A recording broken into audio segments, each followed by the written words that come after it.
Najlepša hvala. Dobro jutro vsem. Jaz sem zelo vesela, da vas lahko na letošnjem Retrofestu pozdravim v bolj strokovni vlogi. Ker zdaj sem 2 leti imela bolj formalno pozdravno vlogo, pa organizacijsko, tako da mi je ta sprememba, lahko rečem, kar všeč. Lani smo festival posvetili 80. obletnici konca druge svetovne vojne. Letos ga posvečamo temu, kar je sledilo vojni, torej načrtovanju in družbenim spremembam, ali z drugimi besedami posvetili smo ga povojni obnovi oziroma izgradnji novega svetovnega reda, ki je izšel iz druge svetovne vojne in pa posledicami vzpostavitve tega reda. Moja naloga danes je, da pravzaprav naredim nek uvodnik oziroma postavim neko ogrodje, na katerem boste lahko slušatelji potem gradili znanje, ki ga boste pridobivali iz panelov. Jaz sicer mislim, da določene zadeve so vam poznane, sploh tisti, ki ste včeraj bili že na predavanju kolega Kitalova, se bodo določene stvari ponovile, ampak vidim tudi kar nekaj novih obrazov, tako da ne bo nič narobe, če kakšne stvari dvakrat povemo. Se pravi, jaz bom ta govor začela tudi ob koncu vojne. Gre seveda za eno turbulentno obdobje, ki je zaznamovalo tedanjo generacijo in za katerega se je zlasti v Nemčiji, tako kot smo tudi že včeraj slišali, uveljavil izraz Stunde Null oziroma nična ura oziroma ničelna ura. Ta izraz lahko rečemo, da ponazarja trenutek nekega popolnega preloma, ko naj bi se vse staro ustavilo in naj bi se začelo nekaj povsem novega. Gre torej za metaforo, ki ponazarja neko gorečo željo, da bi nekatere procese ali stanja pustili daleč v preteklosti in začeli vse skupaj z nule, se pravi znova. In tudi enemu ključnemu akterju iz časa druge svetovne vojne, zanimivo, to je bil Winston Churchill, taka želja ni bila tuja.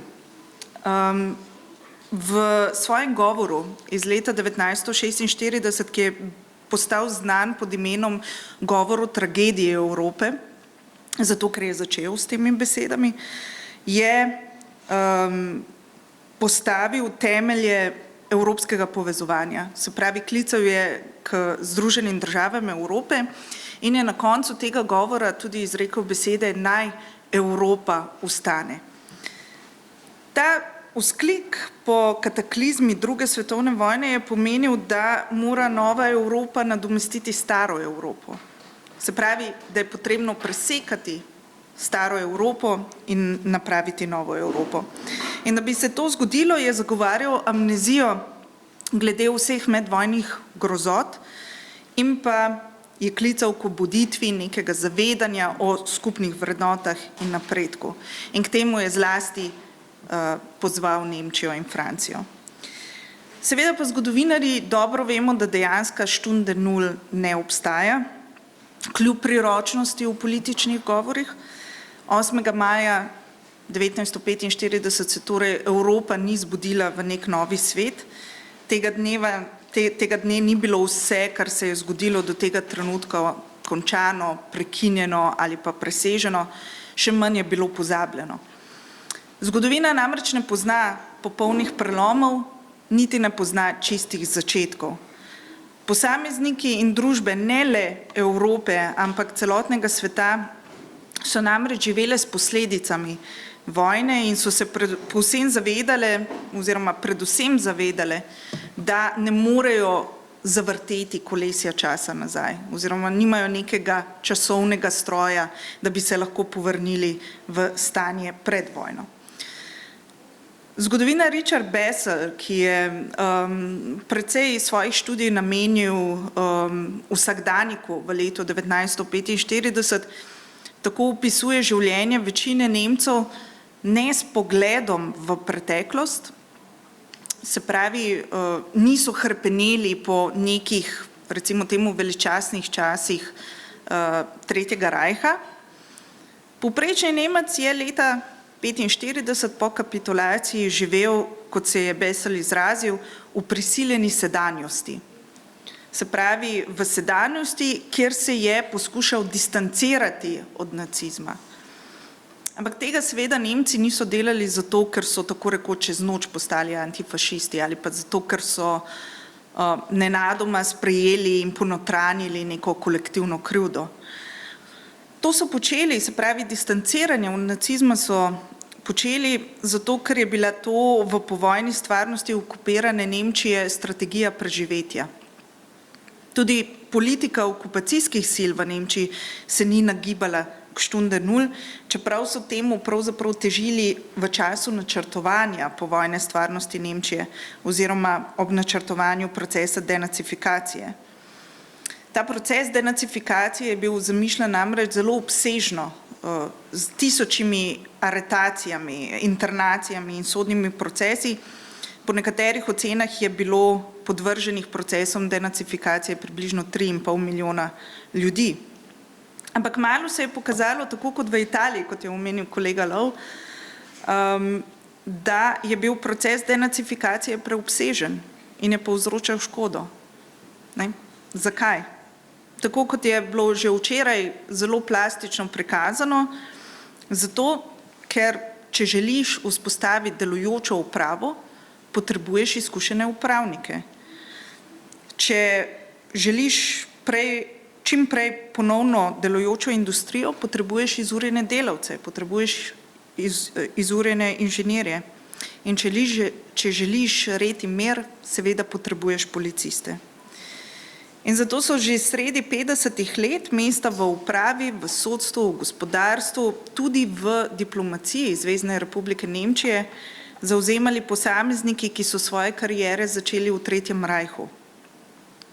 Gre za pojav tako imenovane potrebne kontinuitete, ki stoji, lahko rečemo, nasproti terminu Stunde Null. Vendar ta potrebna kontinuiteta seveda ni specifična niti za obdobje po drugi svetovni vojni, niti ni specifična za povojno Nemčijo. Gre namreč za pogost pojav vseh povojnih obnov, kjer je za pretrganje vzorcev, ki so privedli do izbruha konflikta, potrebno narediti prelom predvsem v simbolni sferi, ampak hkrati je potrebno ohraniti čim več funkcionalne strukture, da se zagotovi uspešno delovanje države, kar je seveda temeljni predpogoj za mir. Ta proces ima seveda tudi nekatere negativne posledice, kot je med drugim prikrita kontinuiteta ideologije. Ta proces se pojavlja ne samo po drugi svetovni vojni v zahodni sferi, oziroma v zahodnem bloku, ampak tudi v vzhodnem bloku, sicer bolj prikrito, ampak se pojavlja. Ampak iz vsega tega, kar sem do zdaj povedala, seveda tudi vidimo, da pojma povojna obnova ne moremo razumeti ozko, ampak ga moramo razumeti čim bolj široko. Povojna obnova sicer označuje proces, ki je integralno povezan s konfliktom, vendar ne gre pri njemu zgolj za popravilo infrastrukture, ne gre zgolj za krpanje cest ali pa obnove stavb. Predvsem pa ne pomeni povojna obnova vračanje k staremu oziroma k obnovi starega stanja. Filozof Sultan Barakat povojno obnovo definira kot skupek različnih holističnih, torej vseobsegajočih dejavnosti v integriranem procesu, ki ni usmerjen zgolj v ponovno oživitev gospodarskega in družbenega življenja, ampak ustvari tudi okolje, ki preprečuje ponoven zdrs v val nasilja. Ali z drugimi besedami, povojna obnova ni nikoli le poskus obnove statusa quo ante oziroma stanja pred vojno, ampak je proces, ki ustvarja nove trajnostne strukture, ki pred konfliktom bodisi niso obstajale, bodisi so obstajale v bistveno drugačni obliki.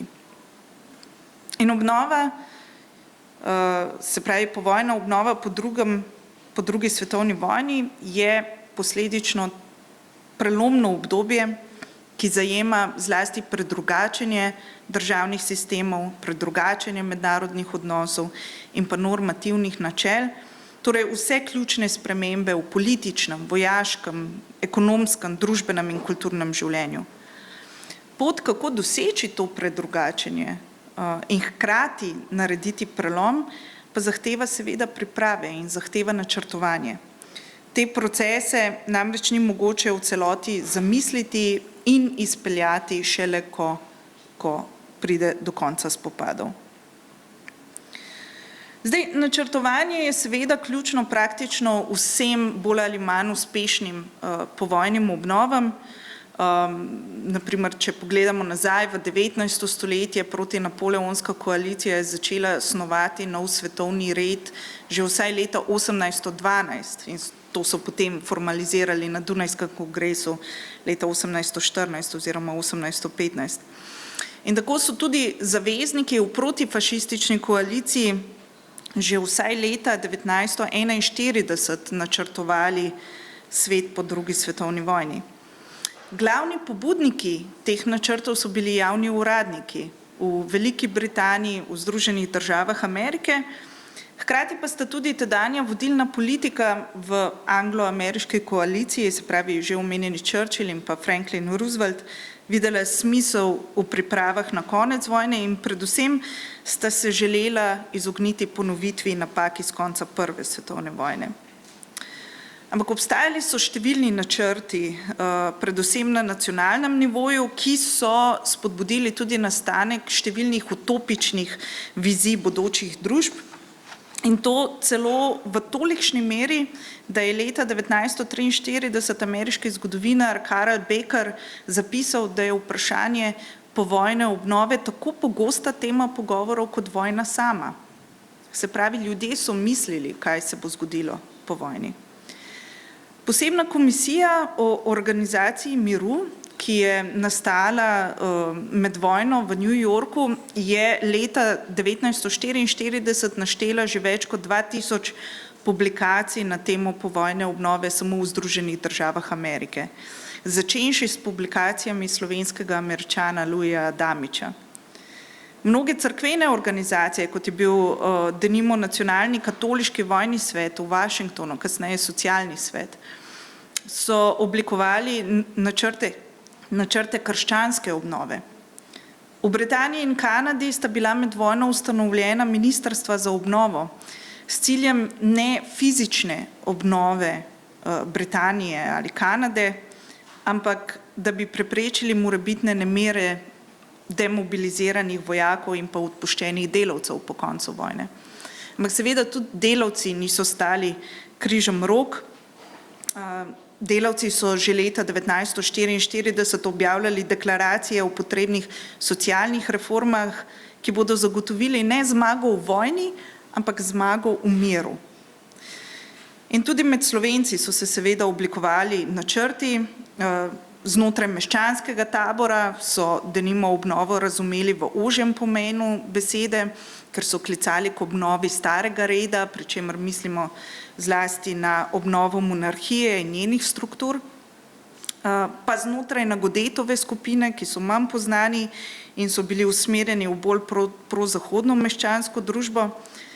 Najbolj poznani pa so bili seveda načrti Znanstvenega inštituta pri Slovenskem narodno-osvobodilnem svetu, ki so, lahko rečemo, najbolj natančno govorili o popolnem političnem predrugačenju družbe, čeprav novejše študije kažejo, da ti načrti niso bili povsem originalni, ker je mogoče določene elemente zaznati že v načrtih liberalnega tabora med Prvo svetovno vojno.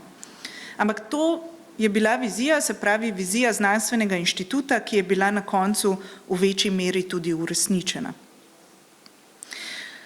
Zdaj, številni akteri, ki so bili vpeti v načrtovanje povojne obnove, tudi Churchill in Roosevelt, so torej sledili načelu, da je mir predvsem politični projekt. Kolikor bodo trdni temelji tega projekta, tako trden bo tudi mir. Procesa povojne obnove tako ni vodil zgolj moralni ali pa humanitarni vzgib, ampak je bila obnova predvsem politično vodeno in ekonomsko utemeljeno predrugačenje, v katerem so si ključni akterji od zavezniških uprav do domače elite, odporniških gibanj in pa povsem novih političnih entitet poskušali v teh novih okoliščinah svoj položaj bodisi utrditi, utrditi se na oblasti, ali pa nov položaj doseči, ali si ga zagotoviti. Zdaj, če gledamo razprave zaveznikov med letoma 1943 in 1945 kot nekakšen primer prvega sistemskega mirovnega načrtovanja, zelo hitro vidimo, da so se znašli pravzaprav pred 5 glavnimi izzivi, ki so jih morali razrešiti za voljo predrugačenja sveta na način, da ta ne bi ponovno zdrsnil čez 20 let v novo vojno. Prvi korak je seveda bil, da so morali vojno zares končati, oziroma so morali zagotoviti, da je nasilje prenehalo.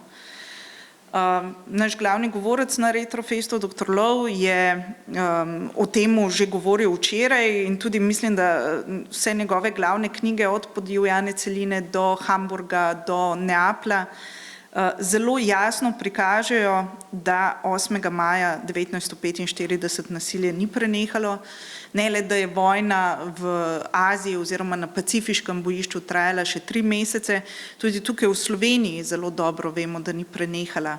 Uradni boji se zaključijo šele 15. maja, denimo, in temu sledijo potem še povojna obračunavanja in mnoge krivice, ki so zaznamovale življenja številnih Evropejcev. In to kaže predvsem na to, da mir na papirju seveda ni isto kot mir v družbi oziroma v družbah. Vojne tudi redefinirajo mednarodne odnose, kar je drugi izziv. Ko se vojna konča, je torej potrebno vzpostaviti nov politični red na ozemljih, ki jih je vojna neposredno doletela, potrebno je pa vzpostaviti torej tudi red na nadnacionalnem nivoju. In takšna rekalibracija je namenjena predvsem ponovni vzpostavitvi ravnotežja v mednarodnih odnosih, v sosledju seveda spremenjeno relativno močjo in pa geopolitičnim pomenom glavnih akterjev. Torej, namen mirovnih pogajanj in pogodb je vzpostavitev novih dolgoročnih mednarodnih dogovorov, ki naj bi se jih vsi akterji v čim večji meri držali. Izraz teh dogovorov pa so pogosto na novo utemeljena mednarodna zakonodaja in pa nove mednarodne organizacije s ciljem obnove prekinjenih mednarodnih odnosov in pa predvsem vključujočega delovanja vseh držav, tudi držav poražencev.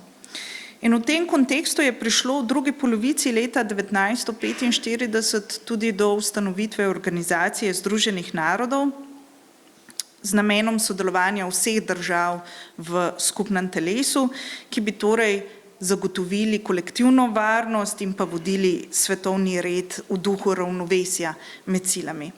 In zato je bil ustanovljen tudi Varnostni svet z možnostjo veta 5 svetovnih velesil, torej velesil, ki so išle iz druge svetovne vojne kot zmagovalke. Ampak vzpostavitev mednarodnih odnosov, ki je torej temeljilo predvsem na varnostnem in pa normativnem okviru, ima seveda svojo ceno. Prav mehanizem veta, ki je ustvaril to ravnotežje sil, je se izkazal kot orodje, kjer se selektivno kaznuje kršenje mednarodne zakonodaje. In ne rabimo pogledati v sedanjost, tudi če pogledamo v čas po zaključku druge svetovne vojne, hitro vidimo, da so bili v Nürnbergu obsojeni nacisti zaradi povzročitve vojne in pa zločinov proti človečnosti, ampak hkrati niso sodili tistim, ki so zakrivili nesorazmerna bombardiranja mest in s tem škodili civilnemu prebivalstvu, denimo v Bremnu, v Hamburgu, da ne govorimo o Hirošimi in Nagasakiju. Sovjetska zveza je bila prav tako vključena med zmagovalke in velesile, čeprav je zakrivila Katin in pa množične vojne zločine. Gre za politiko, ki jo lahko poimenujemo strateška preračunljivost.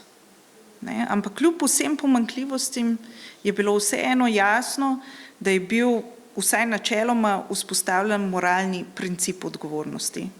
In jutrišnji panel vpliv vojne na družbene ureditve v evropskih državah bo namenjen enemu delu te teme. No, tretji izziv je ponovno zagotavljanje reda, kar je osrednji cilj vsake povojne obnove, ker vojna in okupacija praktično vedno izpodjesta legitimnost obstoječih velesil. Včasih je temu tako enostavno zato, ker je oblast izgubila vojno. To se je zgodilo v Nemčiji, to se je zgodilo v Italiji. Včasih je temu tako, ker so oblasti kolaborirale z agresorji, kot je na primer v Franciji, na Norveškem, tudi na Nizozemskem. Včasih pa enostavno zato, ker so odporniška gibanja pridobila tak kapital, da bi jim stara, omahljiva politična elita težko konkurirala. Takšen primer je tudi Jugoslavija. Ko je torej legitimiteta izpodjedena v zadostni meri, dobimo ob koncu konflikta tudi krizo legitimitete, v kateri se torej te med seboj tekmovalne elite poskušajo obdržati ali pa poskušajo pridobiti vpliv oziroma oblast. Pomembno pa je pri tem, da se vprašanje vodenja, pa tudi vprašanje položaja vojske v družbi uredi kar se da hitro in obnovi delovanje uradov in drugih za državo pomembnih institucij. Predvsem pa je pomembno, kako politične in gospodarske sile oziroma elite preživijo obdobje preoblikovanja. Ponekod je takšen proces nasilen. V Franciji je takšen boj za oblast po leti 1944 vodil do tako imenovanega divjega čiščenja, v Italiji do kratkega obdobja likvidacij, tudi v Jugoslaviji. Tam, kjer pa se je ob zaključku vojne konsolidiral obstoječi red, pa se v obdobju neposredno po koncu vojne začne tudi obdobje reform, začenši ponavadi, da junaki vojne izgubijo volitve, če so te izvedene tako, kot morajo biti, tako da verjetno se ima predsednik Zelenski česa veseliti. Torej, reforme, ki trajajo včasih tudi desetletja, bodo tema prav tako četrtkovega pogovora o poenotenju in modernizaciji jugoslovanskih družb, deloma pa tudi v sredinem panelu o avstrijski Koroški in Slovencih. Četrti izziv, s katerim je potrebno se soočiti, je na področju ekonomije. Vojne pogosto prinašajo namreč hude gospodarske krize, hude žrtve, ki jih zaradi obsega prizadejane vojne škode pogosto ni mogoče obnoviti z reparacijami, ki jih morajo plačevati poraženci. Predvsem pa se je gospodarstvom, ki se v dolgotrajajočih konfliktih, tako kot je bila denimo druga svetovna vojna, zelo težko prestrukturirati nazaj v mirnodobno produkcijo. Preusmerjanje produkcijskih virov je namreč izjemno težavno, začenši z delovno silo, ki jo je bodisi premalo, bodisi preveliko. In tudi obnova porušene infrastrukture zahteva preusmeritev financ in dela, torej ljudje in države primarno vlagajo denar v fizično obnovo države, medtem ko je stabilizacija ekonomije sekundarne narave. In prav zaradi tega so prva leta po koncu konflikta ponavadi zaznamovana z ekonomsko krizo, kar pa lahko ponovno privede do zdrsa v ponoven konflikt. Torej, iz tega zavedanja, da lahko gospodarska nestabilnost oblikuje okoliščine za nov konflikt, se je rodil sistem Bretton Woods v času druge svetovne vojne. Gre za finančno, lahko rečemo, arhitekturo, ki ni bila usmerjena zgolj v pravičen dostop do dobrin in možnost gospodarske rasti za vse, ampak je bil tudi strateškega značaja. Predvsem za Američane, ki so si s tem sistemom zagotovili prevlado stabilnega dolarja v finančnih sistemih domala vseh držav po svetu in pa zagotovili svobodno trgovino po svoji viziji. So pa z novo ustanovljenim mednarodnim denarnim skladom in Svetovno banko vzpostavili globalno strategijo za ohranjanje miru preko gospodarske rasti. Podobno velja tudi za Marshallov načrt, ki je pogosto razumljen kot humanitarna gesta, ampak je bil v resnici zasnovan kot mehanizem gospodarskega in političnega stabiliziranja Evrope. Iz Marshallovega načrta se je razvilo obdobje, ki so ga kasneje v Franciji imenovali 30 slavnih let. V Nemčiji so ga poimenovali Wirtschaftswunder, v Italiji Miracolo economico. Ampak to obdobje v resnici ni bil čudež, ampak je bila skrbno načrtovana uresničitev potenciala, ki se je nabiral že vsaj od 30 let dalje, se pravi znotraj Društva narodov, in ga je vojna zgolj pretrgala. In o posledicah te politike bo govora v četrtkovem panelu Nova evropska in svetovna ureditev po drugi svetovni vojni. No, z gospodarsko obnovo je pa neločljivo povezano tudi blaženje socialnih posledic vojne, kar je peti izziv. Gre za tisti del povojne obnove, ki se neposredno dotika človeških življenj in je predstavljal, lahko rečemo, prav poseben izziv za načrtovalce povojne obnove. Torej, ti načrtovalci so morali odgovoriti, kako zagotoviti preživetje in pa dostojanstvo posameznika v izrazito postkonfliktnih družbah. Po ocenah podorganizacije OZN je namreč leta 1945 bilo v Evropi več kot 40 milijonov ljudi brez ustreznega bivališča. Med razseljenimi osebami so bili begunci, interniranci, deportiranci, vojni ujetniki, demobilizirani vojaki, vdove in sirote. Pomanjkanje hrane, goriva in osnovnih dobrin je prizadelo, tako kot smo včeraj dobro videli, tako poražene države, kot tudi države zmagovalke, kar je na to grozilo, da bo spirala nasilja se nadaljevala še po koncu vojne. Takšne razmere so torej sprožile množične migracije, sprožile so širjenje nalezljivih bolezni, črn trg, kriminal, nasilje oziroma to, čemur bi lahko rekli enostavno povojni nered. In da bi ta povojni nered zamejili in s tem preprečili družbeni razkroj, se konsolidirajo in na novo razvijajo organizirani mehanizmi mednarodne humanitarne pomoči, ki postanejo integralni del povojne strategije. Torej, medvladne in nevladne organizacije, kot so Rdeči križ, UNRWA, tudi Mednarodna organizacija dela in drugi, so delovale z zavedanjem, da humanitarna dejavnost ni zgolj moralni odziv, ampak je tudi orodje stabilizacije, ker povojna obnova ni mogla temeljiti zgolj na ekonomskem kapitalu, ampak predvsem na človeškem kapitalu oziroma na sposobnosti družb, da se regenerirajo. In o tem vidiku povojne obnove bomo letos govorili kar na dveh panelih, in sicer v današnjem panelu, ki bo sledil temu govoru, se pravi panelu o humanitarnosti, in pa v jutrišnjem panelu o ameriški in mednarodni pomoči. Zdaj, zakaj je pomembno, da na Retrofestu v ospredje postavimo povojno obnovo po drugi svetovni vojni? Enostavno zato, ker so politični in gospodarski odnosi znotraj držav samih, pa tudi med njimi, ključni za razumevanje, kako se po drugi svetovni vojni vzpostavlja družbeni in politični okvir.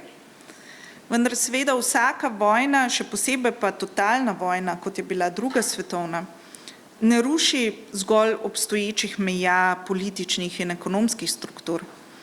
Kot smo videli, razbija tudi družbene vezi in kulturne temelje skupnosti. In zato mora biti povojna obnova vedno hkrati materialna in moralna. Mora biti institucionalizirana in osebna. Družbe, ki so išle iz vojne, so torej morale na novo premisliti pomen svoje preteklosti. Premisliti so morale svoje zmage ali pa poraze. Te premisleke so na to morale prenesti v kolektivne narative, ki so torej omogočili sprva preživetje, nato pa sobivanje žrtev in zmagovalcev. Uspešni premisleki tega niso delali z izbrisom ali s pozabo, kot je v enem delu svojega govora, ki sem ga omenjala prej, sugeriral Churchill, ampak s sodelovanjem, kot je sugeriral v drugem delu. In predvsem, če lahko dodam, z razumevanjem. V najboljšem primeru takšno kulturno in družbeno soočenje s preteklostjo vodi v spravo in gradnjo miru. Primer tega sta zagotovo Nemčija in Francija. V najslabšem primeru pa lahko taka politika spomina, kadar je vodena z ideološkimi interesi in pa sovraštvom, postane vir novih delitev in novega vala nasilja, kot smo to videli ob razpadu Jugoslavije. In prav zato je bil korak institucionalizirane oblike sprave v mednarodnih odnosih tako pomemben. Pomembni so bili vsi koraki, začenši z mirovnimi konferencami, pa kasneje do komisij za spravo in resnico, pa vse do skupnih projektov in interpretacije zgodovine, katerih del smo bili, predvidevam, da mnogi zgodovinarji tukaj. Vse te oblike, lahko rečemo, so poskušali ustvariti pogoje, v katerih bi bilo mogoče preteklost razumeti, ampak je tudi ne brisati ali zanikati.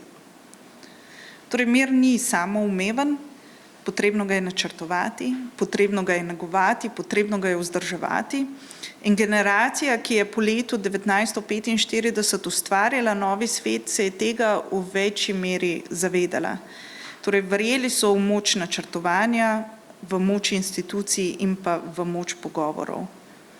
In če želimo prihodnost, ki bo trdnejša in bolj pravična, moramo torej tudi mi misliti naprej, moramo načrtovati, moramo graditi in se pogovarjati. In prepričana sem, da je Retrofest dober začetek. Hvala. Lepo pozdravljeni tudi z moje strani. Zelo malo časa imamo za končanje tega panela. Torej, jaz samo nekaj kratkih besed in zastavil bom eno vprašanje Neli, potem pa bomo pustili možno vsaj za eno, dve vprašanje tudi v publiki. Torej, najprej hvala za konsistenten prikaz. Naj rečem, da sicer z Neli in posebej na naši katedri za sodobno zgodovino veliko razpravljamo o teh vprašanjih, zlasti z dilemo, ali je zgodovinar lahko futurolog, ali lahko torej na osnovi nekih preteklih izkušenj naredimo ali opozorimo na mehanizme, ki v sicer spremenjenih zgodovinskih situacijah pripeljejo do enakih slabih katastrofalnih odločitev. Hvala. Tisti, ki imate radi znanstveno fantastiko, ne poznate Asimova, on je izumil enega takega, recimo, arheološkega zgodovinarja, ki potuje po vesolju, na vsemiru in išče konstrukcijske napake, da bi jih v prihodnosti preprečili. No, mi takih seveda iluzij seveda nimamo, se pa veliko sprašujemo o smislu našega dela in tudi Retrofest je namenjen temu. Torej, Neli tukaj odprla mnoge teme, ki bodo še predmet razprav. Ena od teh je gotovo protislovnost v načrtih, ki jih je omenjala. Jaz bi, če sem neposreden, rekel tudi hipokritičnost. Močno, naprimer, dvomim, da si je Churchill v resnici želel močno in združeno Evropo, ki bi ogrožala britanski imperij. ali da bi ZDA, pa tudi Sovjetska zveza, seveda pri urejanju povojnega sveta imele v mislih načelo pravičnosti, enakopravnosti in tako naprej, kar je bilo deklarirano. Ne. Vemo, in tudi to bo debata, kdo je v resnici uredil povojno, torej povojni sistem, po katerem smo do nedavnega še živeli. Ne. Mislim, da je bolj šlo za tisto, kar običajno uporabljamo, za izraz, ki ga običajno uporabljamo za Jugoslavijo, ne, se pravi v času Informbiroja, se pravi keeping Tito afloat, ne, se pravi pustimo Evropo v tem primeru, ne, da bo nekako plavala, ampak da ne bo premočna. Ne.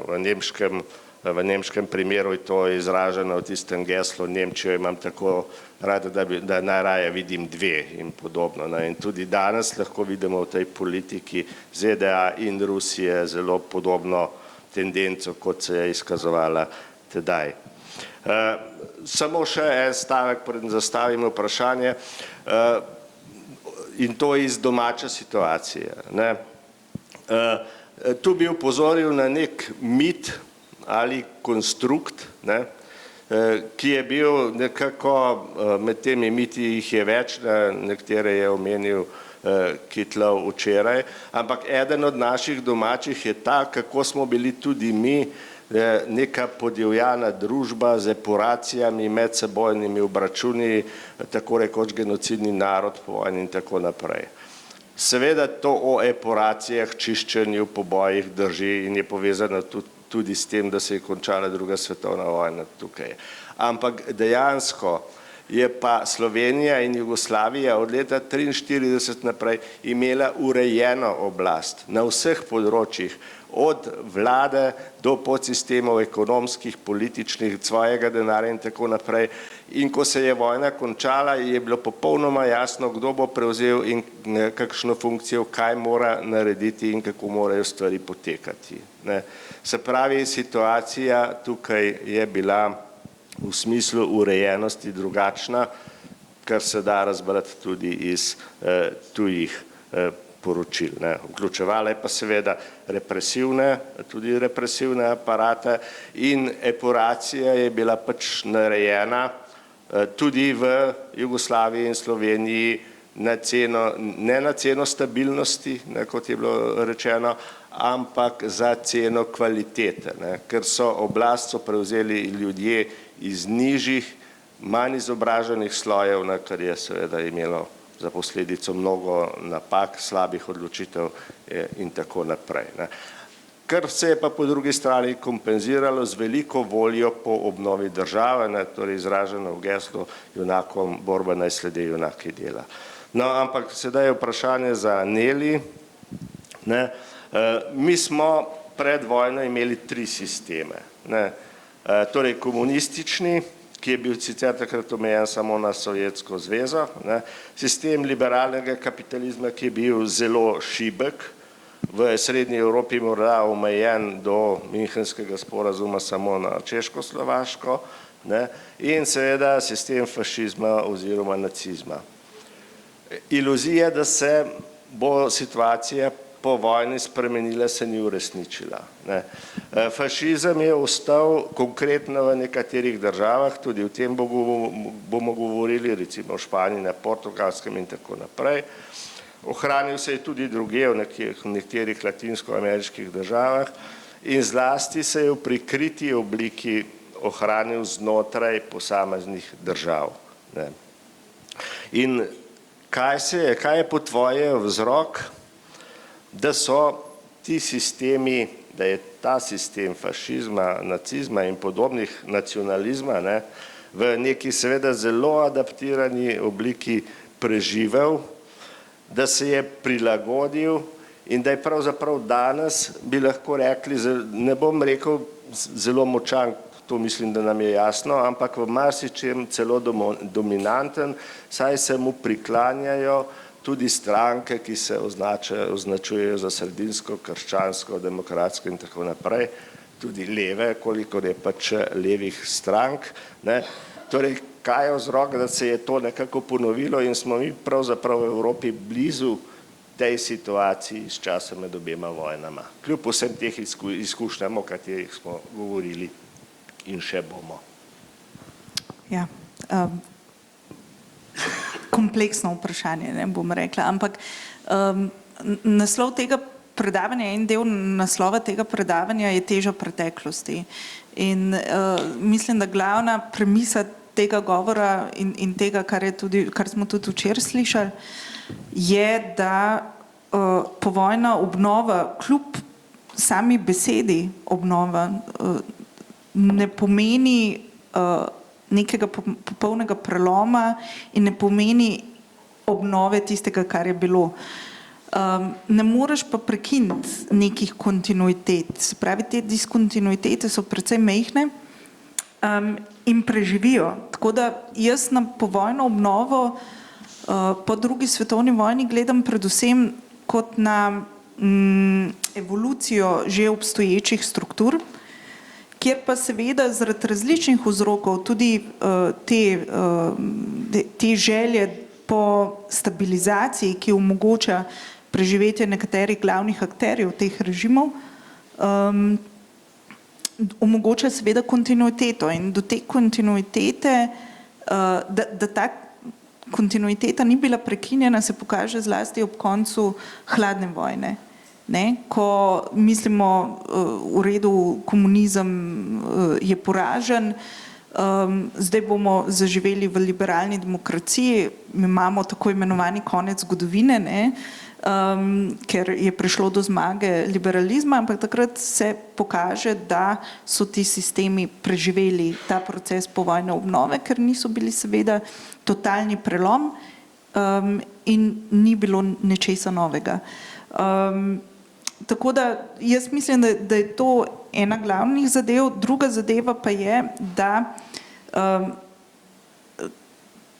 zadnjič sem imela v roki eno knjigo, ki je govorila o desetletjih povojne obnove, ker povojna obnova se ne konča, ko neka vlada razglasi konec obnove, kot je bil na primer tudi v Jugoslaviji bistveno prezgodaj, ne? Ampak se obnova nadaljuje in predvsem mora iti skozi nek proces evolucije.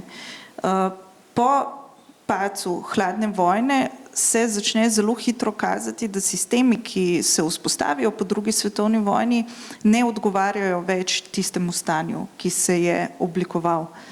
In ko so ljudje nezadovoljni, seveda začnejo iskati alternative. In kot ena zelo vidnih alternativ so se pač pokazale te alternativne oziroma lahko rečemo fašistične ali pa neofašistične politične smeri. Kaj pa odraščanje generacij? Odraščanje generacij, izguba spomina? Ja, to si imel ti eden odličen stavek že v prejšnjih letih, ne, da ko pride do drugih generacij, ko se posabijo osebne izkušnje vojne, ne, nastane poligon za novo vojno. Ti si to malo lepše povedal. Ampak opažamo lahko, da tako kot si ti zaključil, ne, da imamo en lonec, ki vre, brbota in to predvsem v mladih ravno zato, ker so pozabili na grozote oziroma jih niso sami izkusili grozot druge svetovne vojne ali pa neke druge vojne, ne. Moja generacija ima za sabo 10-dnevno vojno, ne, ki ni bila sicer niti približno taka, ampak nekaj strahu smo pa vendarle občutili, ta nek strah pred nemočjo ali pa smo gledali posnetke iz drugih držav Jugoslavije, je vseeno drugače kot generacije, ki so prišle za nami. Dobro, preden naj jo vržejo z odra, torej vprašanje se še za publiko.